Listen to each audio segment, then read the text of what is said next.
যে আছে তাই তার পাশে কেউ দাঁড়াচ্ছে না, তার হয়ে কেউ মোমবাতি মিছিল করছে না, আন্দোলন করছে না। এটাই হচ্ছে মানুষের নোংরা মানসিকতার পরিচয়। মালবাজার শহর কি বুঝাতে চাইছে? যে তাদের মানসিকতা ঠিক নেই। একজন আইন কলেজের ছাত্রীকে রেপ করা হয়েছে, তার একটা সব থেকে বড় অন্যায়, কেউ সংবিধানকে নষ্ট করা হয়েছে, সে আইনকে ভঙ্গ করেছে। যে আইনজীবী ক্রিমিনাল খারাপ কাজ করছে, সে আইন কলেজের প্রাক্তন ছাত্র, সে আইন ভঙ্গ করেছে, সে সংবিধানকে নষ্ট করেছে, ভারত মাতাকে অপমান করেছে, ভারত মায়ের সংবিধানকে নষ্ট করেছে, দেশের আইনকে অপমান করেছে। এবং সে রাজ্যের আইনজীবীরা সুরক্ষিত নয়, আইনজীবীদের উপর অ্যাটাক করা হচ্ছে, মহিলা আইনজীবীকে রেপ করা হচ্ছে। আর সেখানে আমরা মালবাজারবাসী চুপ করে থাকবো, কোনো প্রতিবাদ করব না? আর আমাদের মানসিকতা এরকম হবে কেন? আমাদের মানসিকতা এমন হবে কেন? কেন আমাদেরকেই বা রাস্তায় নামতে হবে? কেনই বা দিনের পর দিন মহিলাদের ধর্ষণ হবে, মহিলাদের উপর অত্যাচার হবে? এটা কেন হবে?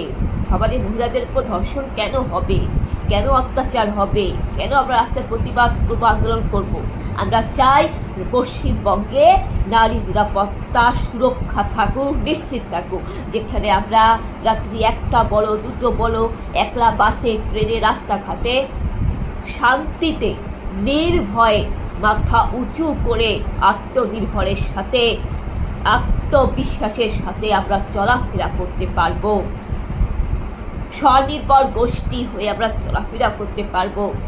এবং আমরা নারীরা স্কুলে, কলেজে, সরকারি শিক্ষা প্রতিষ্ঠানে, আইন আদালতে, হসপিটালে কাজকর্ম করার সময় আমরা জানবো যে হ্যাঁ, আমাদের সম্মান আছে, সম্মান থাকবে, আমাদের আত্মরক্ষা আছে, আত্মরক্ষা থাকবে, কারণ আমাদের নিরাপত্তা সুনিশ্চিত।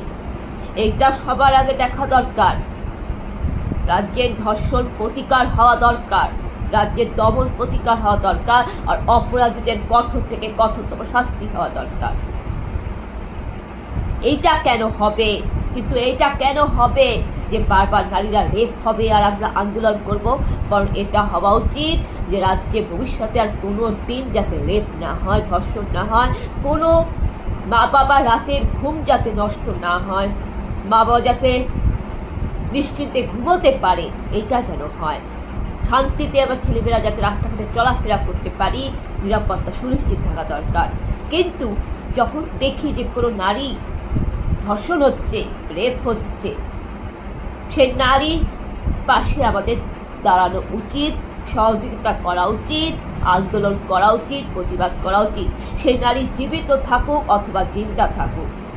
মৃত নারীর পরিবারের পক্ষে, যে নারীর কোল খালি হলো, যে মা বাবা সন্তান হারা হলো, যে নারীকে অকালে অপঘাতে পৃথিবী ছেড়ে চলে যেতে হলো, তার পাশে যেরকম আমরা দাঁড়াই, প্রতিবাদ মিছিল করি, ঈশ্বরের কৃপায় যে নারী এত ঝড় ঝাপটা সংকটের মধ্য দিয়ে জিন্দা আছে, বেঁচে আছে, তার উপর যে অন্যায় অবিচার হয়েছে, তার পাশে আমাদের দাঁড়ানো উচিত মনুষ্যত্ব বোধের খাতিরে।